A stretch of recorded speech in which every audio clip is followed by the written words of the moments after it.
I'm going to share my screen with you guys. And hopefully you can see that thumbs up. Charlie, we good? Okay. Good. You got it. Super. All right.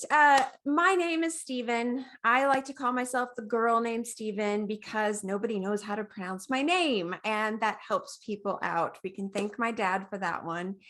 I'm really excited to be here with all of you today and talk about my favorite topic of health and wealth, and especially what it takes to retire, quote, wealthy.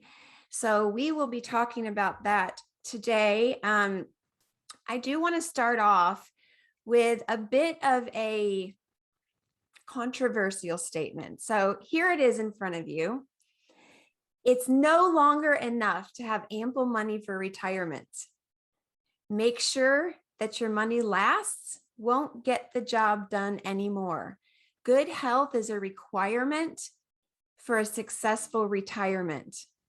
And I'm even going to venture and go one step further and say health is more important than wealth. Granted, I know who I'm talking to here, this group of really cool advisors, people that are part of my DNA. You're my people. I grew up as a financial advisor's daughter. So I already love all of you.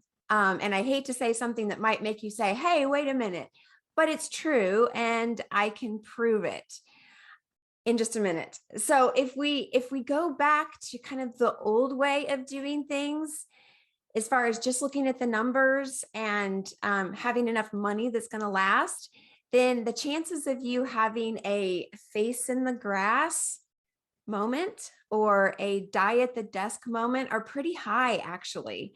But what's even a higher probability is that you're going to have what's called a long sick span. And I'll talk about sick span versus health span in just a minute. So let's move on.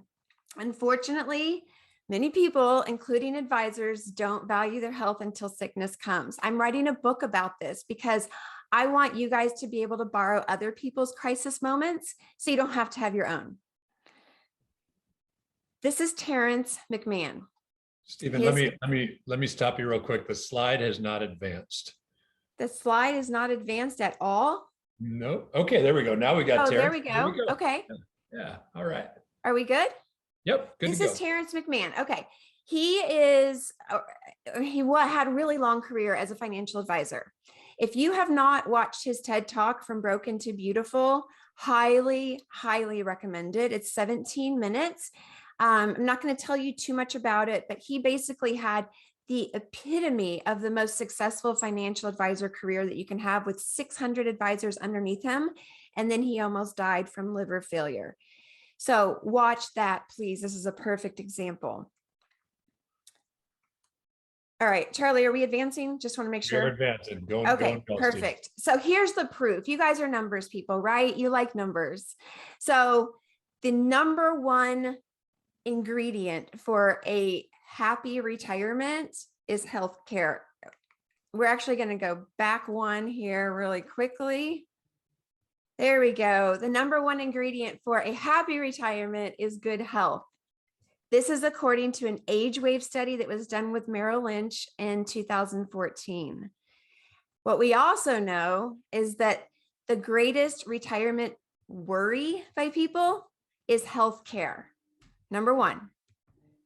And then we also know that the number one reason for early retirement is a health problem.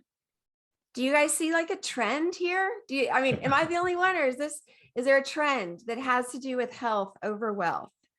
Yeah. My dad was forced into retirement he had a stroke. Yeah. You know? Yeah, it hit close to home. He had a stroke, and his health is good today, but yeah, he certainly wasn't. Yeah, I actually talked to a ton of advisors, and they're like, my dad did this, and that's me in 20 years if I don't make some changes. And that's what I said earlier. Try to borrow somebody else's experience and see if it can't motivate you to do something better than what the previous generation did. Another study came out. This was 2020, and this was Age Wave again with Edward Jones. They looked at over 9,000 retirees, and there are 4 pillars of a retirement: successful: health, family, purpose, and finances, in that order. Again, health keeps bubbling to the surface here. And as important as sound finances are, 96% of retirees and 99% of those over 75 say that health is more important than wealth. So when I said that earlier, that it's more important, it's not just me saying it, it's the industry saying it, it's a number saying it, and it's the people who are actually in retirement saying that. Stephen, I got a question here from Michael. Michael, good question, by the way. As retirement planners, we can't be an expert in helping people with their health.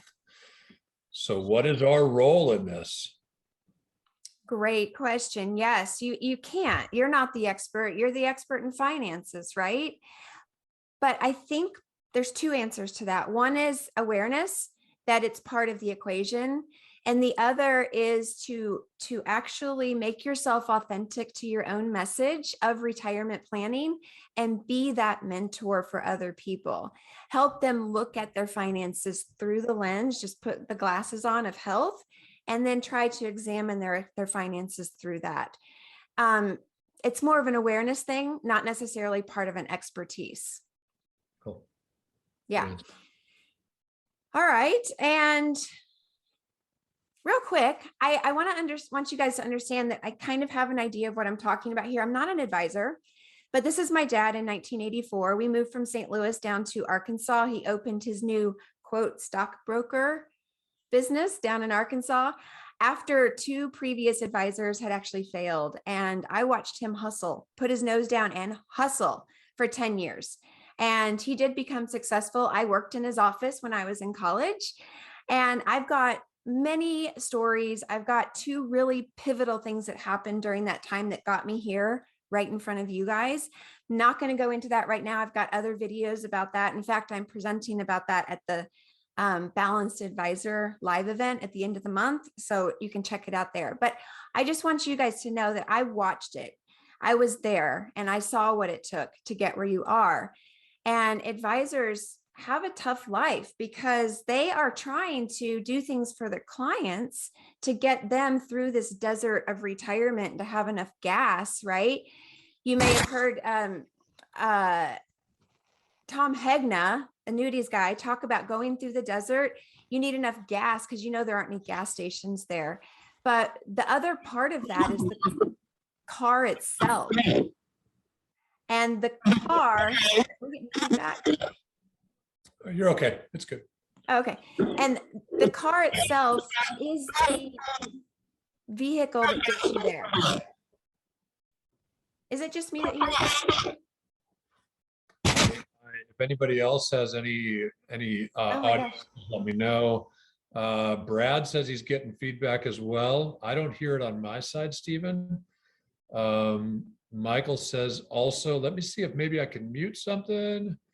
Yes, feedback. Give me one moment here, Stephen. Let me see what I can do. Okay, sounds good. Yeah. I actually don't hear it anymore. Okay, let's keep trying. I'll just keep going. Yeah, that was loud and weird. Sorry, guys. I don't know what happened there. But anyway, if we can expand upon Tom Hegna's example of having enough gas to get through the desert in retirement, what most advisors and their clients don't think about until it's too late is having enough of a car in working order that's going to get you where you want to go. So if your gas lines are clogged and your tires are dry rotted, your frame is rusted, you're still going to be stranded on the side of that road. So that's the concept that we just want to make sure we understand as you're not only planning for your clients' retirements, but more importantly, your very own, your life, your business, your retirement, how you're going to live your life, making sure you have both of those. So that's why I like to define wealth with an EA, wealth as an abundance of money. That's the gas. And then wealth, WELL, for wellness is abundance of health. And that's the car. Having that dual focus and that mindset is going to make a big difference in how you approach your health. This is complex, okay? Don't freak out. I'm gonna walk you through it, but find the blue line, and that's when you're born and how much money you make. And if you can kind of bring yourself up through your ages, that's when you start making more money and becoming, quote, successful in your career. Now look at the orange line. You're born usually with pretty good health, no real issues. And as you continue through life, it begins to dip. And there's a point, this critical moment when your wealth increases and your health decreases, and it creates this big X right in the middle of your life. It's like, no, don't do this. We don't want those to cross. And that's what we're talking about here. How can you do the next thing, which is this? How can you keep your health strong, raise your wealth, and have both of them kind of point in the same direction? All that white space below is you gaining back something, the quality of life. And this can be depicted in this picture here, health span versus lifespan. And remember earlier, I mentioned something about having a long sick span. The sick span is in that red area. So I don't know if you guys know this, but when people go through retirement and they're healthy, there's this like one good year quote out there. And well, at least I had one good year, or at least I had a couple good years. I don't know about you, but I want more than a couple. The average retirement is about 8,000 days, and the average sick span is 10 years. It's a decade of being sick. So a wild card in your financial plan is going to be that healthcare cost, right? That's one of those things that you're like, it's really hard to plan for. But not only that, I mean, it can wreck your financial plan, but not only that, you're not going to be having fun. And I'll just give you a really quick example. My dad is now 75, and I have a father-in-law who's also 75.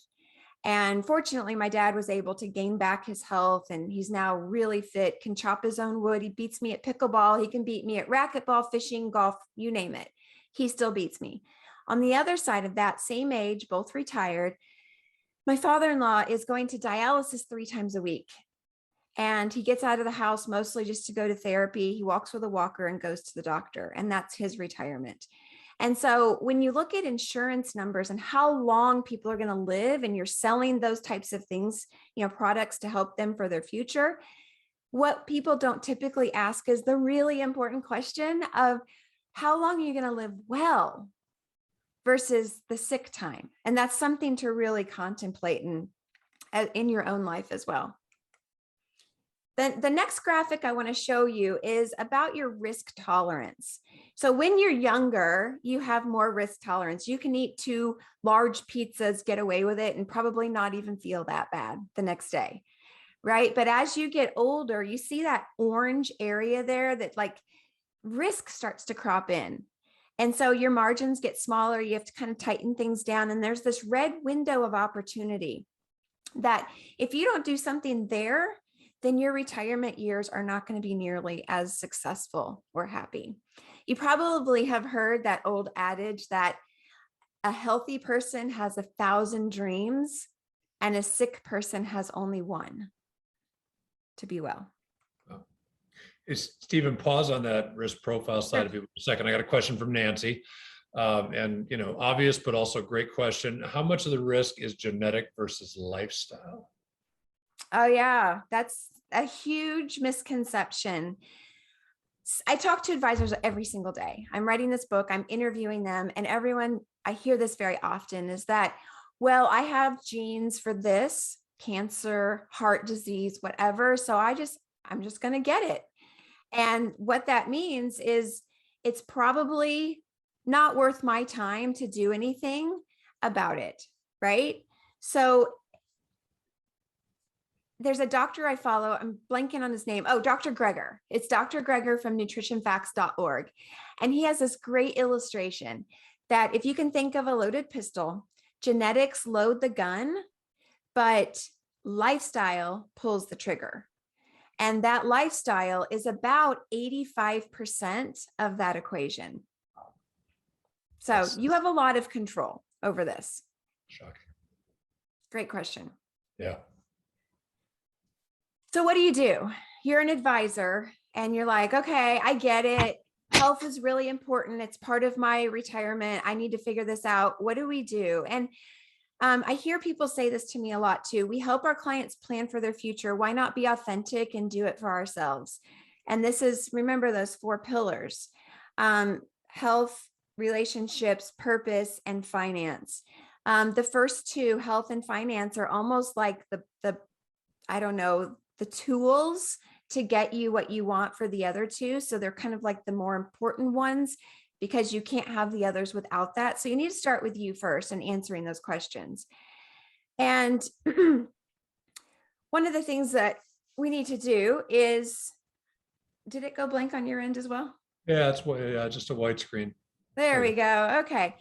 There's actually three things to do, and I'll go over each one of these with you. And just keep in mind that each one of these could be an entire webinar all by itself, but I'm going to brush over it just to give you an idea. The first one is to treat your health as if it were an investment or an asset, part of your retirement plan. And there are actually 6 financial principles that go into that to be able to transfer a skill set from money over to your health and look at it as if it were an investment. And I'll go more into that in just a second. The other one is to build a wellness plan with high ROI activities. So ROI, return on investment, right? That means what can you do that's going to see the most health improvement with the least amount of time? Because you guys are busy, right? You have volatile markets, you have people coming to you needing stuff, and you care about your clients. So going to the gym and spending an hour in the gym isn't necessarily a high ROI activity, but there are a lot of things that are, and I'll tell you a couple examples. And then the third one is figure out how to pay yourself first through automation. And that is probably, of these three, the most important one, because if you have, you know all your numbers, you're tracking the right KPIs, you have, great plans of all these activities you're going to do, but if you don't actually do them, it really doesn't matter. So when it comes to treating your health like an investment, this is a balance sheet that I create for clients, and you guys can do this for yourselves too. You can just get a blank piece of paper, draw a line down the middle, put assets on one side, liabilities on the other, and brainstorm all the stuff you've got going good for yourself. And then all the stuff that you wish was better or that maybe is holding you back in some way. I guarantee there are going to be some little tweaks that you can make that are going to boost and protect your assets and maybe mitigate your liabilities, but maybe even like cross them off of that list. And so that's what I would do, is look through there and find the top 2 or 3 in each one and see what you can do about them. When it comes to KPIs, everybody asks me this: what number should I pay attention to? Is my weight more important? Is my BMI more important? Maybe it's my blood work. It's like a whole picture that you want to take into account. That's why I do that 1-page balance sheet, so we can get a number at the bottom and give you kind of a net wealth.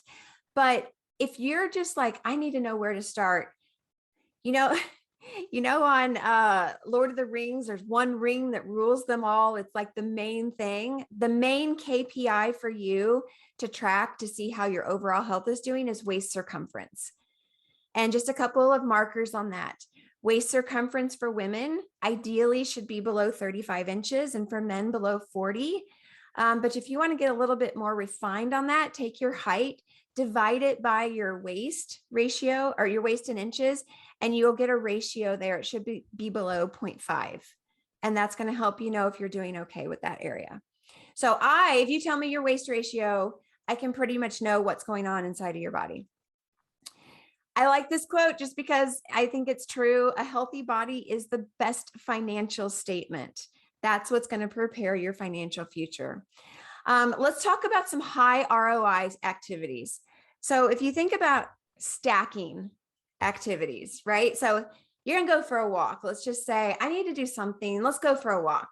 Well, that's one activity. If you go for the walk within 15 minutes of a meal, you're stacking a benefit. If you close your mouth and breathe out of your nose, you're stacking another benefit. So with one activity, you're getting 3, 4, maybe 5 benefits from that same 15 minutes. That's what it means to have a high ROI activity.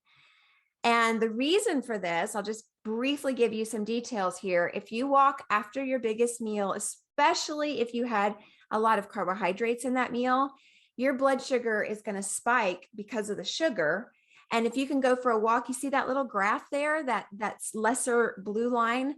That's what happens to your blood sugar if you walk within 15 minutes of your meal. It cuts your blood sugar spike in half. Why does that matter at all? Because as high as your spike goes, you release insulin, and then that means it's going to dip really low. So in the afternoon, you're going to feel groggy, you're going to be fatigued, and you're going to have tons of cravings. So if you can do yourself a little favor to walk right after a meal, you're actually saving your evening time as well.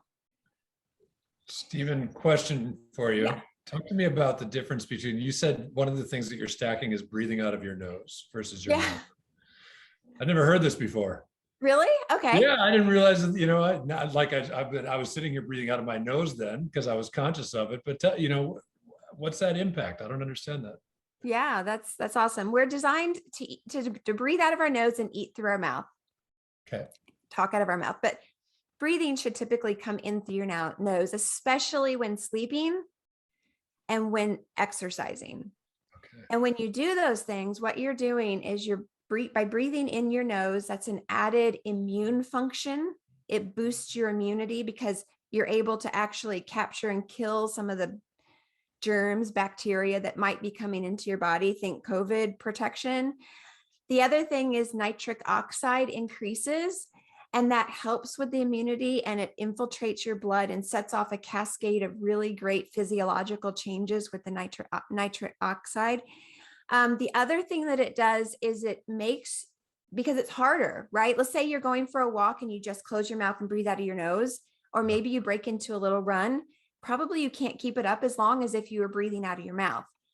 So by closing your mouth, you're actually getting a better cardiovascular response without having more impact on your joints. Does that make sense? Yeah. Now I'm sitting here. I'll just be breathing out of my nose for the rest of Yeah. Yeah. So I actually tape my mouth at night to make sure I'm breathing out of my nose only. It sends you into a further parasympathetic nervous system activity. So just so you guys know, sympathetic is fight or flight. That's active. That's making stuff happen. And your heart rate raises, your cortisol raises. You have to go into that to get work done. It's all normal.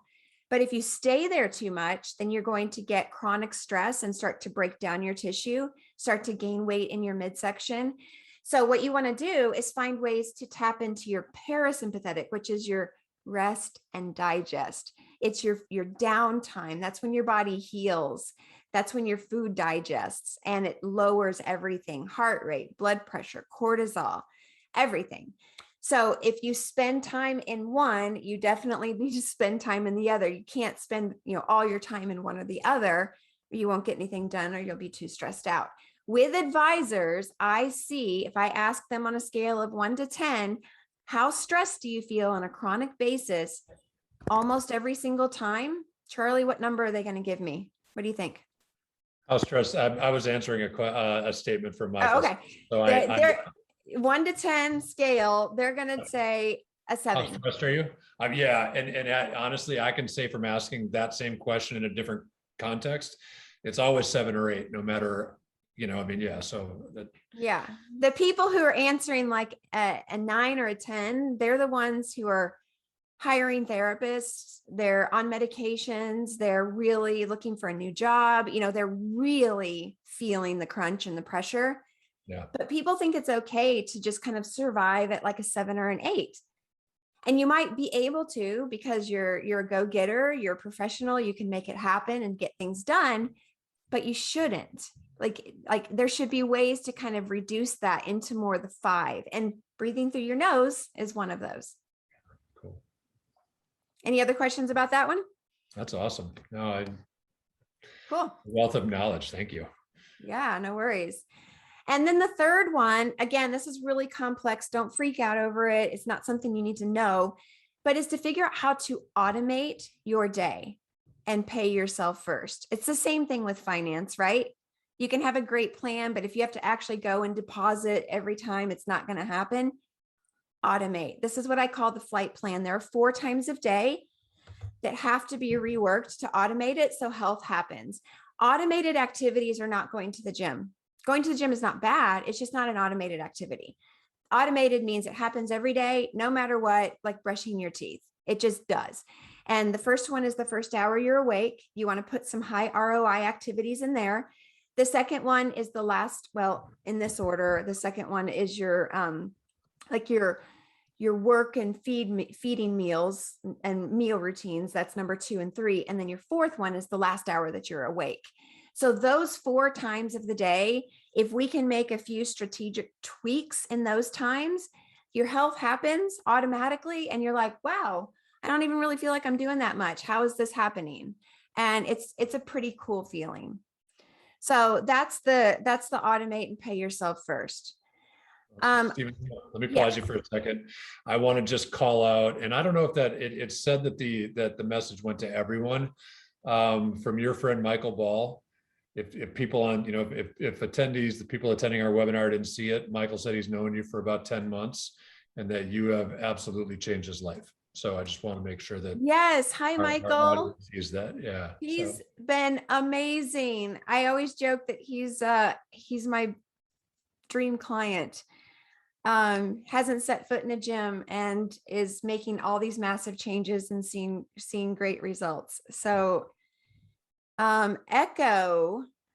Yeah, Echo's a friend of mine. In fact, Echo lives close enough. She could probably come on over and hang out. But you had an acronym. And yeah, so I did. That's cool that it fits at the same name. Yes, yeah. Echo, eliminate, calculate, hydrate, and orchestrate. Those are the 4 things to do in the first part of your day. And when you do those, you set yourself up to really fly high in that flight plan. Awesome. Yeah. And then I just wanted to share this last slide here. Guys, this is me in Australia, and I almost died. I've been an exercise physiologist for 20 plus years. And when my dad was an advisor and said, hey, you want to take over my business? I was like, no, I really don't, because I don't think it's really fair that people work this hard to save their money and then they die too soon or get sick.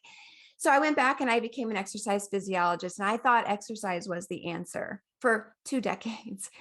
And then I was in Australia. I almost died. I was very, very ill, got septic, had to have an emergency surgery, transfusion, 5 days in the hospital.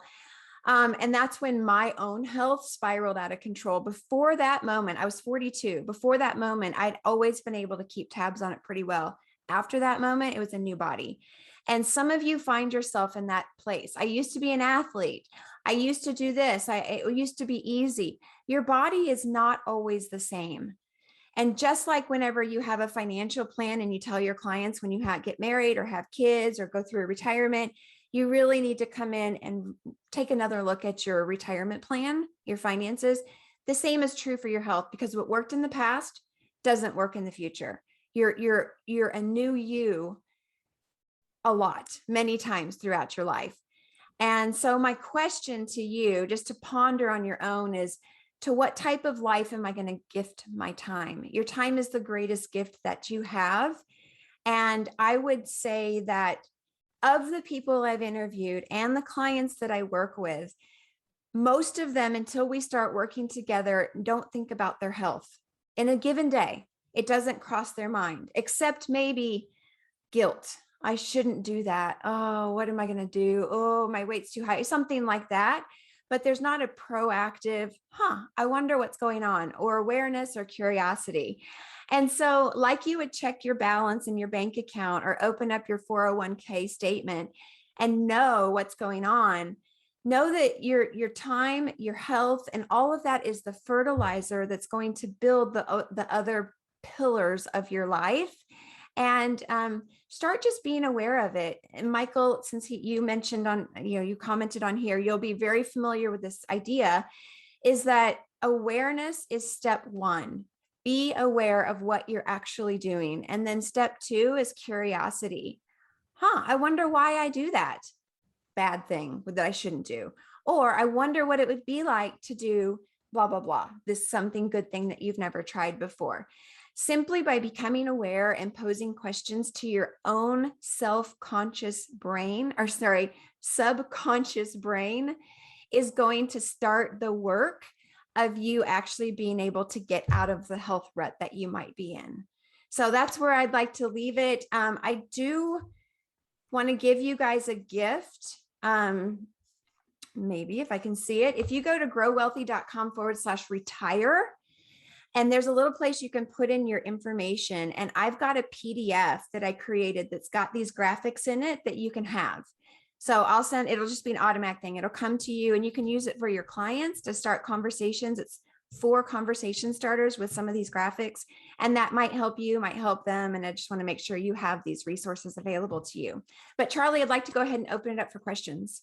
Cool. We'll give it a couple of minutes here for questions. So anybody who has one, please put it in the Q&A or in the chat. And then Stephen, while we do that, what's your email address? What's the best way for someone to get a hold of you? Yeah, it's my first name, Stevyn, Stevyn at growwellthy.com. And Wellthy is Wellthy. Cool. I just put it in chat also. Sweet. Thank you. As well, let me see. I just went to the panelists, so let me make sure it gets out to everyone here.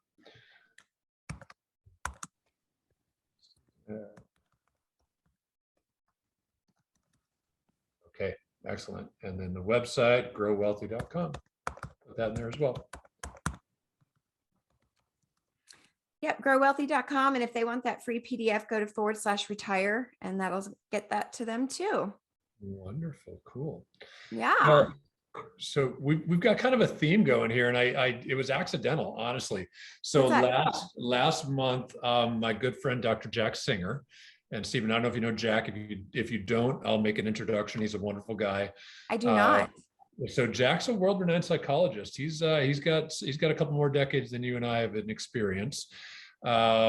Jack used to work with, name a sports team. He's worked with them over the years.